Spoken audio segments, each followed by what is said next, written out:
Assalamualaikum warahmatullahi wabarakatuh. Yang terhormat Bapak Ibu dosen penguji ujian kinerja. Perkenalkan, nama saya Muhammad Wahyudi Prasojo dengan NIM 240103927207013. Saat ini saya menjadi mahasiswa PPG Guru Tertentu tahap 2 tahun 2025 dengan prodi Geografi di Universitas Negeri Surabaya. Pagi ini saya akan melaksanakan salah satu syarat dalam ujian kinerja, yaitu membuat video praktek pembelajaran di SMAS Aliza Batu dengan materi potensi dan permasalahan pemanfaatan sumber daya alam nikel di Indonesia. Sekian video perkenalan dari saya. Terima kasih, selamat menyaksikan.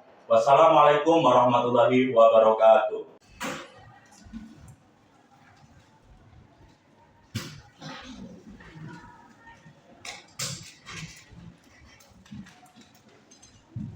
Baik semuanya, kelas 11O. Bismillahirrahmanirrahim. Assalamualaikum warahmatullahi wabarakatuh. Waalaikumsalam warahmatullahi wabarakatuh. Alhamdulillahirrahmanirrahim. Selamat datang kembali di kelas geografi. Bagaimana kabar kalian? Baik. Oke, saya harap semua dalam kondisi baik sehingga bisa melaksanakan pembelajaran geografi dengan maksimal. Selanjutnya, anak sekalian, di hari ini, ya, ketua kelas siapa yang tidak masuk? Hadir semua, Ustaz. Hadir semua, bagus sekali. Oke, agar pembelajaran kita bisa kita mulai dengan lebih baik, kita berdoa terlebih dahulu. Silakan ketua kelas memimpin teman-temannya berdoa. Abasa. A'udzu billahi minasyaitonir rajim. Bismillahirrahmanirrahim. Alhamdulillahi rabbil alamin. Ar-Rahmanir Rahim. Maliki yaumiddin. Iyyaka na'budu wa iyyaka nasta'in. Ihdinas siratal mustaqim. Siratal ladzina an'amta 'alaihim ghairil maghdubi 'alaihim waladdallin. Amin. Baik anak-anak sekalian 11O, ya. Kemarin kita sudah belajar dan kalian sudah bisa memahami tentang sumber daya alam di Indonesia yang punya 4 bidang, mulai dari perikanan, pertambangan, kelautan, dan juga pariwisata. Kemudian kita sudah membahas dan kalian juga sudah memahami tentang jenis-jenis pertambangan, mulai dari golongan A, golongan B, dan golongan C. Sekarang kita fokus ke salah satu pertambangan di Indonesia yang paling, ya, yang saat ini paling dicari, mungkin ya, yang paling dicari oleh dunia. Karena apa? Karena yang paling banyak ada di Indonesia. Pertambangan apa? Nikel. Pertambangan nikel itu digunakan untuk bahan baku apa? Baterainya digunakan untuk buat apa? Siapa yang rumahnya punya mobil listrik? Luar biasa.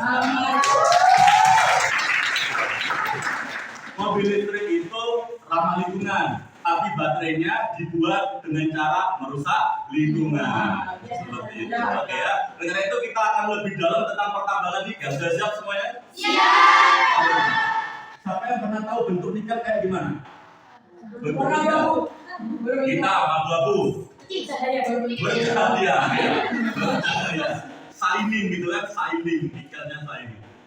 Oke, benar semua. Dari nikel itu bentuknya seperti ini, cenderung gelap, ya, cenderung gelap seperti itu. Dan kita punya banyak. Ada yang tahu nggak kenapa kita itu punya banyak tambang mineral? Ada yang tahu punya banyak tambang mineral? Benar, karena Indonesia banyak cekungan. Kenapa banyak cekungan? Karena Indonesia berada di antara apa? Benar, karena Indonesia berada di banyak pertemuan air. Oke, bagus sekali ya. Kita kemudian lihat di sini tuh, kita bisa lihat ini. Nah, nikel di Indonesia itu masuk ke dalam program hilirisasi, namanya hilirisasi nikel. Ya, hilirisasi itu simpelnya adalah memaksa atau mengolah bahan mentah berupa nikel untuk diproduksi di Indonesia, kemudian dijual di mancanegara.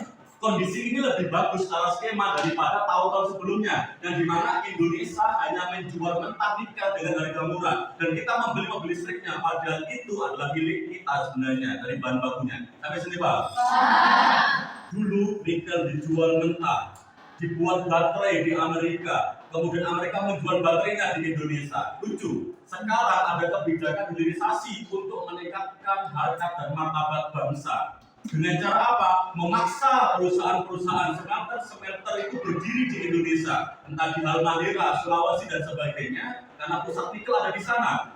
Sehingga berdirilah smelter pembuatan baterai di Indonesia, dan baterai itu akan disebar, dijual di seluruh dunia untuk membuat mobil listrik. Dan mobil listrik di seluruh dunia, baterainya dari Indonesia. Aneh Pak. Tetapi anak-anak sekalian, ya, hilirisasi itu melakukan pertambangan terbuka, artinya menggali dengan terbuka. Kalau menggali terbuka mengakibatkan apa? Banyak sekali potensi pencemaran lingkungan. Tidak hanya lingkungan, bahkan untuk kesehatan manusia juga, bahkan juga berdampak pada sosial. Konflik antara pemilik lahan, antara warga sekitar dengan smelter atau perusahaan juga akan terjadi. Nah, hari ini kita akan melihat salah satu video pertambangan terbesar di Weda, Halmahera Tengah, dan lihat, amati di setiap kelompoknya untuk memahami dampak dari aspek sosial, lingkungan, kesehatan, dan juga ekonomi. Sudah siap sebelah videonya? Siap. Baik, kita lihat terus sekalian ya. Semoga lancar ya. Amin.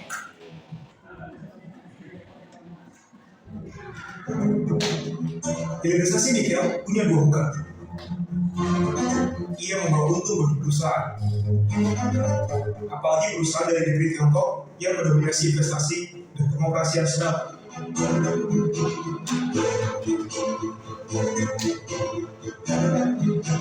Di saat yang sama, kami merekam wajah lain yang ditampakkan oleh bagi warga lokal. Hilirisasi nikel membawa destak. Sakit yang tak terlihat mata, namun begitu nyata.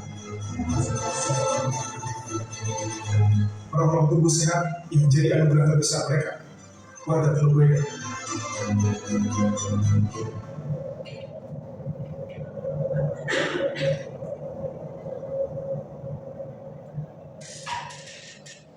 Juli 2024, Lembaga Penelitian Industri Foundation dan Universitas Tadulako melakukan biomonitoring atau pengujian potensi risiko pada logam berat di sekitar Teluk Weda, Halmahera Tengah, Maluku Utara. Dua lokasi yang menjadi fokus penelitian adalah di Desa Gemaf dan Desa Liref. Penelitian ini bertujuan untuk mengukur kadar zat beracun pada warga yang tinggal di sekitar pusat industri peleburan nikel atau smelter. Penelitian dilakukan dengan metode pengumpulan sampel darah.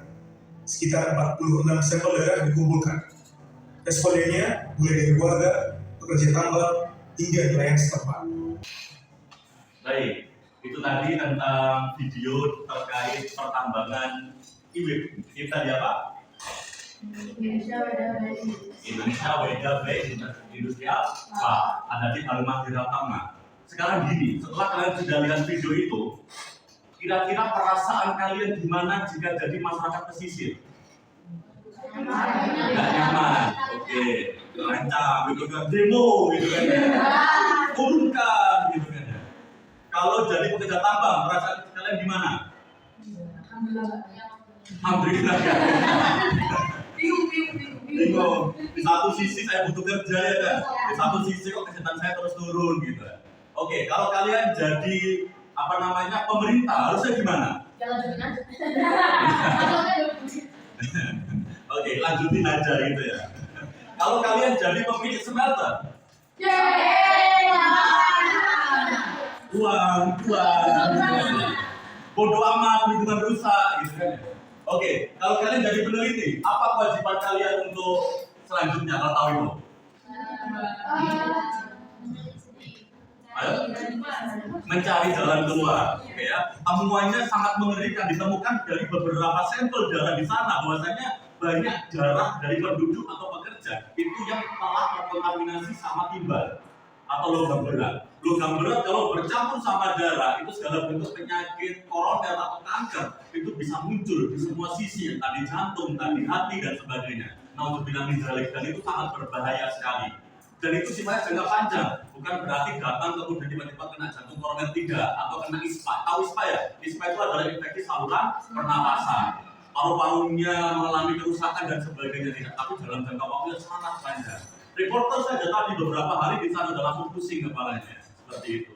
Apalagi penduduknya setiap hari menghirup udara dari bekas pertambangan nikel yang terbang mengikuti angin dan udara disebut sebagai fly ash. Sampai nempel di piring kan? Tuh piringnya harus dibersihkan dulu. Itu percuma pakai sunlight nggak bisa itu. Nanti sore kena debu lagi ya kan ya. Jadi harus ditutupi atau dikasih wrap. Oke, anak-anak sekalian, ini pihak-pihak yang terlibat, yaitu pemerintah, investor, peneliti, masyarakat pesisir, dan pekerja tambang. Kemudian sekarang kalian sudah duduk di kelompoknya masing-masing, sehingga saya umumkan, ini kan ada 5 kelompok, 1, 2, 3, 4, 5. Saya sampaikan untuk kelompok 1, mana kelompok 1? Oke, good. Kelompok 1 berperan menjadi nelayan, ya, berperan menjadi nelayan atau masyarakat pesisir. Kelompok 2 berperan sebagai pemerintah.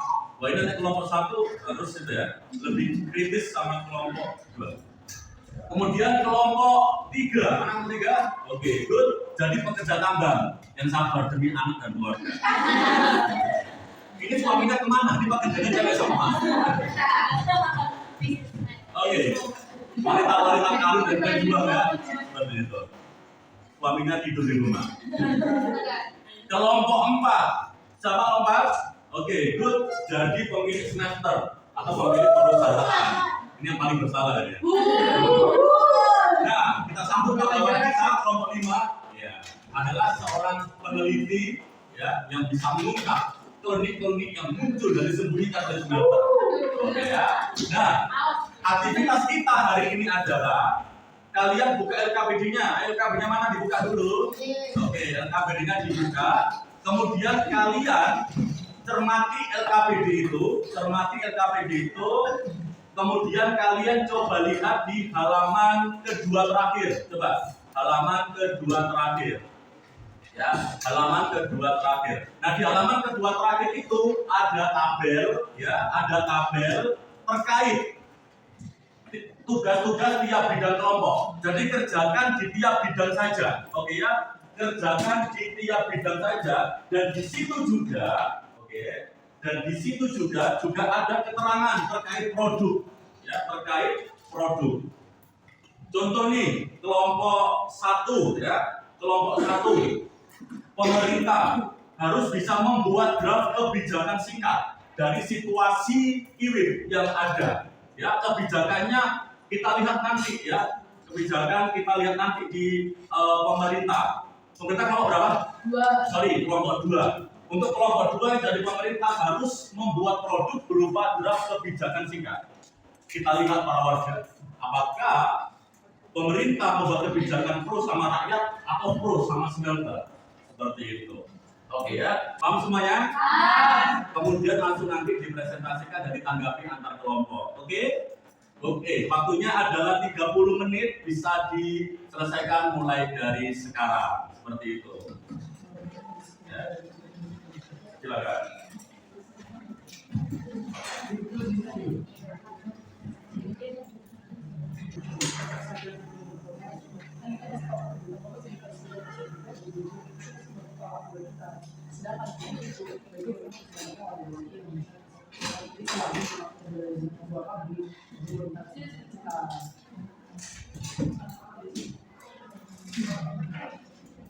Dibaca dengan cermat karena di LKPD sudah ada banyak rangkuman,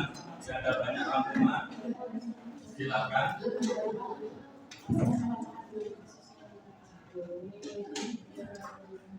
Dan ada banyak rangkuman yang saya rangkum dari video yang saya tampilkan tadi, seperti itu.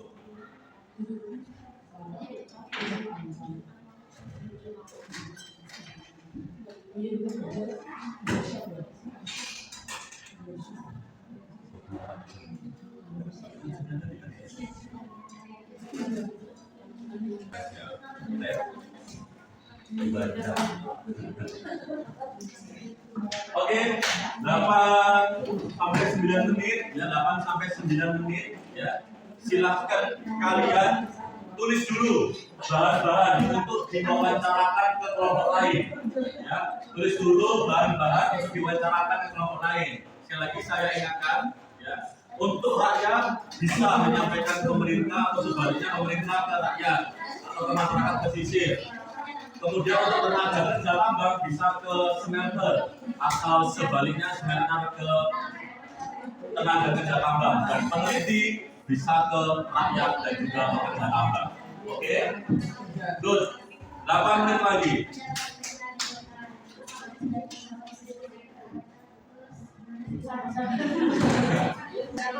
Anak-anak sekalian, ya, sudah selesai. Sekarang silakan kalian keliling, terserah rutenya seperti apa yang kalian dapat informasi dan data dari yang kalian tuju. Ya, sebelum kalian presentasi satu-satu dan saling menyangkal antar sesama. Coba dimulai dari sekarang. Ayo, silakan. Silakan mewakili pemerintah keluarga. Ayo, silakan.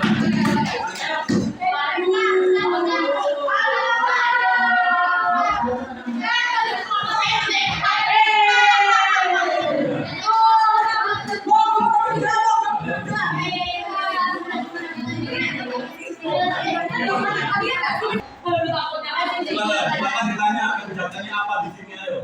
Silakan ditanya. Dari kami nelayan, kami ingin menyampaikan Nelayannya nggak kuat sekali. tentang apa yang kami rasakan. Oke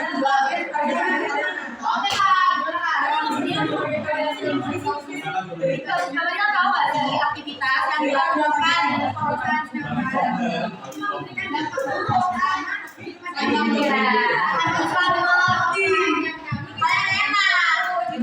pemerintah duduk di kursi.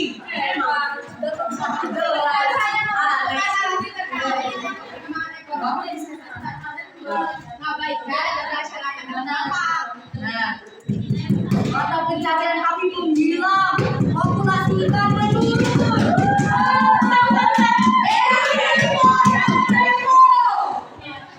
Nggak boleh anarkis, nggak boleh anarkis. Nggak boleh anarkis. Silakan pemerintah menjelaskan dulu. Karena kita tidak membicarakan jadi pertama itu kita bakal melakukan reforestasi di sekitar area pabrik besar. Karena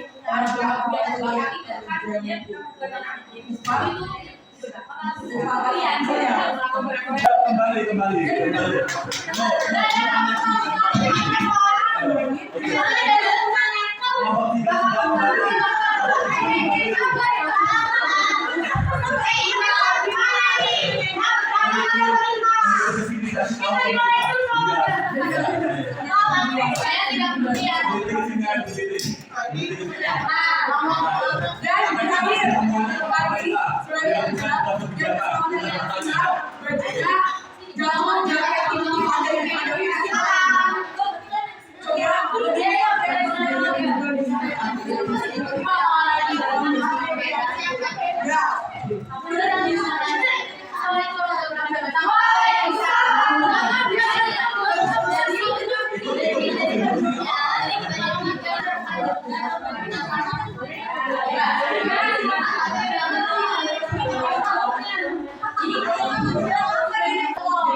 Oke, sudah selesai semua kembali. Ayo semua kembali ke kelompoknya.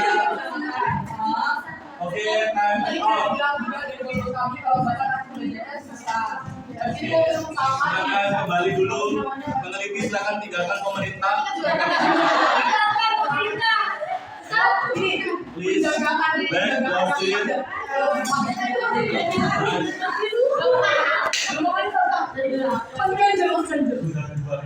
Nggak boleh. Investor, gimana investor? Oke,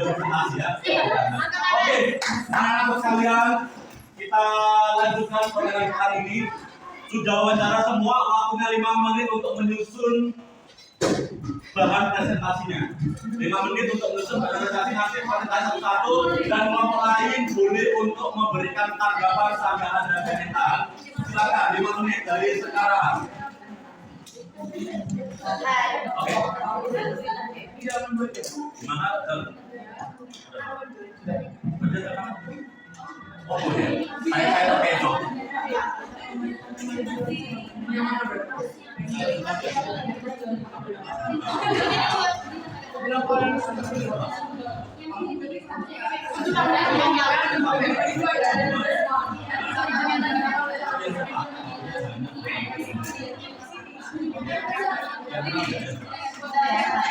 Presentasinya nanti yang kelas berlega, yang biar yakin ya gitu ya.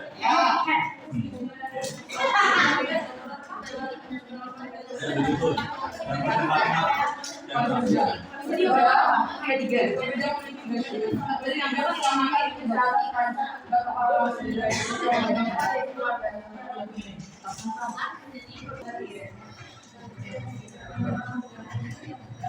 Oke, selesai untuk membahas bahannya.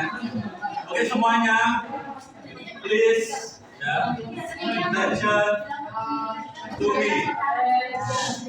Oke, baik. Untuk yang presentasi pertama adalah kelompok dari aktivis atau peneliti. Waktunya 2-3 menit saja. Silakan disampaikan dengan lantang agar semuanya bisa mendengar. Dan setelah itu saya buka hanya 2 pertanyaan dari 2 kelompok yang berbeda. Sampai sini paham? Oke, semua berhenti pekerjaannya dan tolong menghadap ke pemateri. Silakan perwakilan dari aktivis dan peneliti. Silakan diri di sebelah sini boleh? Boleh. Kelompok boleh bantu jawab. Oke, bisa dimulai. Kan itu aja. Ya, itu aja. Ada ke teman-teman. Agak ke belakang dikit. Ya, ini juga kelihatan. Oke, sip. Assalamualaikum warahmatullahi wabarakatuh. Waalaikumsalam. Di sini kami sebagai peneliti perwakilan akan memberikan beberapa informasi yang sebagai peneliti berperan penting dalam menemukan kata pencemaran logam berat di Pulau Beda. Dan hasil penelitian ini menunjukkan bahwa dampak hilirisasi nikel tidak hanya terbatas pada degradasi lingkungan, tetapi juga mengancam ketahanan pangan, kesehatan masyarakat dalam jangka panjang. Peneliti menyorot penguasaan pemerintah dan upaya transparansi perusahaan terkait pengelolaan lingkungan. Peneliti mendorong adanya keterlibatan aktif masyarakat lokal dan proses perizinan, pengelolaan tambang dan pengambilan keputusan. Hilirisasi nikel harus diimbangi dengan perlindungan kesehatan dan kelestarian ekosistem agar pertumbuhan ekonomi tidak menimbulkan dampak sosial dan ekologis yang lebih luas di masyarakat. Dan studi laporan dilakukan pada bulan Juli 2024 menemukan kata-kata nelayan di sekitar Pulau Medan mengandung logam berat arsenik dan merkuri dan melebihi batas aman pencemaran. Selain itu, sampel darah warga lokal menunjukkan bahwa 40% responden memiliki nilai kadar merkuri melebihi batas aman. Dan responden memiliki nilai kadar arsenik batas aman 12 mgl dari total 64% responden, dan perbandingan darah warga sekitar dengan penduduk di kawasan IWIP, konsentrasi logam berat warga lebih tinggi dibandingkan dalam darah warga pekerja industri. Hasil pembuangan air sungai tahun 2024 menunjukkan bahwa kualitas air APJIRA telah melampaui batas baku mutu air sungai kelas 1 berdasarkan parameter BOD 5 dan COD. Keluhan masyarakat mengenai hilangnya fungsi sungai sebagai sumber air minum dan air bersih. Penemuan menunjukkan bahwa parameter BOD 5 dan COD masuk dalam golongan baku mutu air kelas 3 yang hanya cocok untuk kegiatan budidaya air tawar dan ikan air tawar, peternakan dan irigasi pertanian. Secara visual, kondisi air sungai berwarna oranye dan kekeruhan tinggi tidak lagi layak digunakan sebagai sumber air minum dan air bersih bagi masyarakat. Oke, baik. Terima kasih, beri aplaus dulu. Oke, itu paparan dari tim aktivis dan atau peneliti. Ada komentar, silakan. Ada komentar dari warga atau dari pekerja tambang. Kalau nggak ada, dari saya berarti. Silakan dari warga. Ada nggak dari warga? Ada. Dari pekerja tambang? Oke. Untuk tim aktivis dan peneliti, kira-kira menurut teman-teman dari peneliti, apa yang seharusnya dilakukan oleh warga untuk menjaga kesehatannya minimal? Kira-kira apa?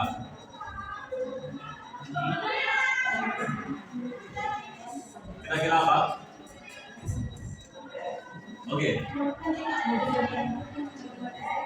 Melakukan check up kesehatan rutin bagi warga sekitar. Oke, seperti itu. Selanjutnya dari kelompok lain ada pertanyaan? Nggak ada. Oke, saya kira itu untuk ada dari komunitas. Silakan. Apa satu pertanyaan? Silakan. Gimana caranya mengelola energi? Gimana? Mungkin teman-teman dari aktivis bisa memberikan insight untuk pemerintah.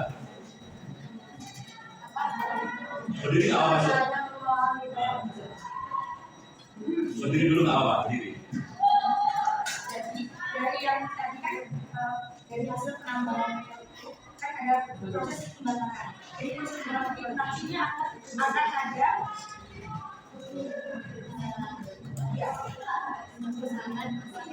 Ya, mulai S ya. Jadi mulai kita bisa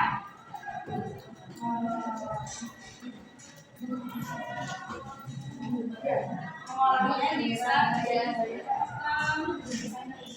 tenaga uap. Jadi kan dari tadi asapnya itu dia kan skalanya kan 4 dan 3.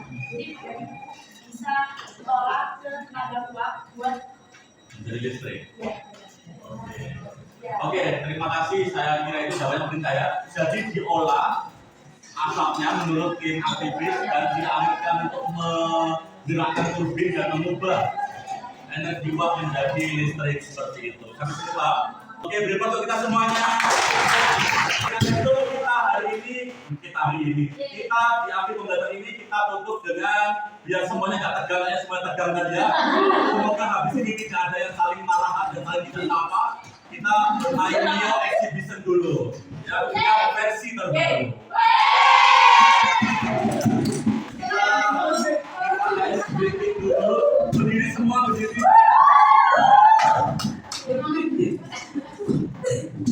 Keren pemerintahnya bisa.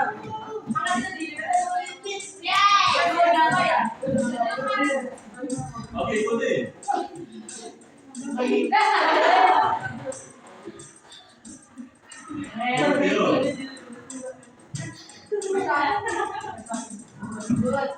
Oke, puan. Full.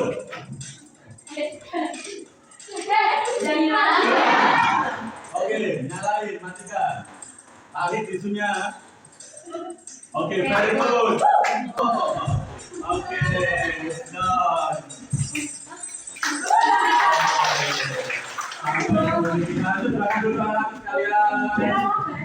Ini dong.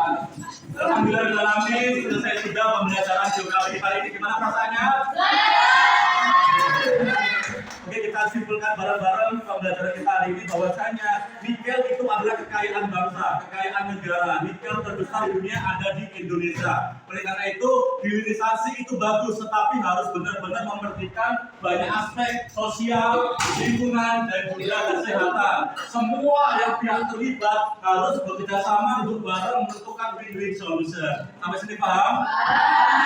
Mulai sekarang cintai Indonesia dan selamatkan Indonesia. Bahwasanya mineral-mineral yang ada di dalam bumi Indonesia adalah untuk bangsa. Sepakat semuanya? Oke, aplaus untuk sebelah dulu.